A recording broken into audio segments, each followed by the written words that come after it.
Você está ouvindo os Viewpoints do Place Cloud. Pesquisadores contam histórias de lugares em diferentes partes do mundo. Para obter a experiência multimídia completa e apoiar os criadores, visite placecloud.io. Aqui do Alto da Sé, ponto mais alto da cidade de Olinda, no estado de Pernambuco, se vê praticamente toda a extensão da cidade, que no século XVII era uma fonte inesgotável de recursos para a exploração dos colonizadores. Os portugueses tinham direito de extrair essas riquezas assegurados pelo Tratado de Tordesilhas, um acordo com os espanhóis que dividiu a América do Sul em territórios colonizados no século XVI. Olinda exportava pau-brasil, árvore típica da fauna brasileira que deu nome ao país, e cana-de-açúcar. Esse extrativismo e o cultivo da cana tornaram a vila uma poderosa comarca da coroa portuguesa.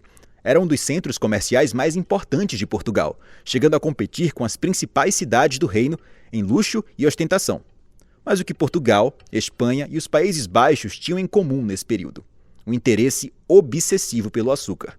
A especiaria fazia o maior sucesso na Europa e via se tornando um popular substituto para o mel nas receitas e preparos culinários, além de ser utilizado em medicamentos.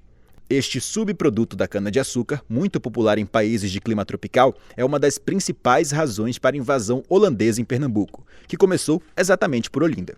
A estrutura da cidade foi pensada pelos colonizadores portugueses. O primeiro ponto é a altura. Olinda sempre foi alta, 16 metros acima do nível do mar, e por isso era constantemente atacada, tanto por indígenas que ofereciam resistência aos invasores, quanto por corsários franceses.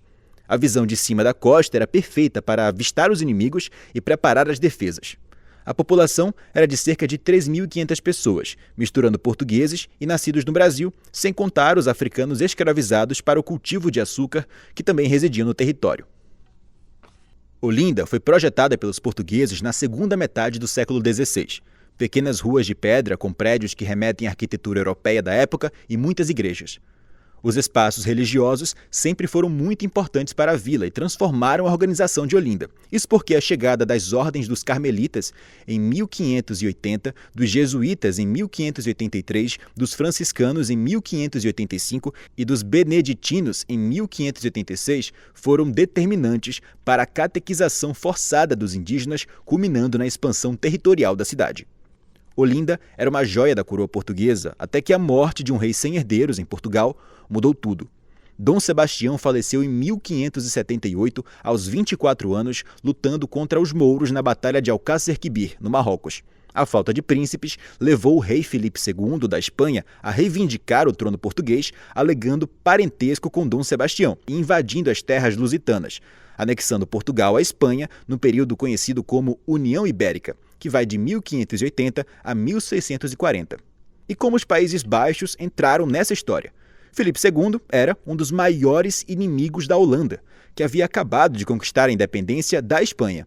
Os holandeses, parceiros econômicos de Portugal no comércio do açúcar, se viram excluídos de qualquer negócio com as colônias portuguesas assim que souberam do novo rei.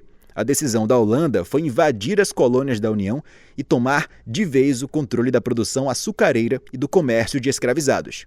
Em 16 de fevereiro de 1630, o poderio militar da Companhia das Índias Ocidentais desembarcou na praia de Pau Amarelo, ao norte de Olinda. A resistência foi mínima.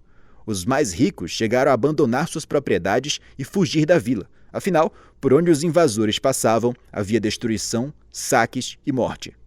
Anos depois, Pernambuco, que possuía cerca de 66 engenhos de açúcar, passaria a ter 150, com base em um levantamento feito pelos próprios holandeses.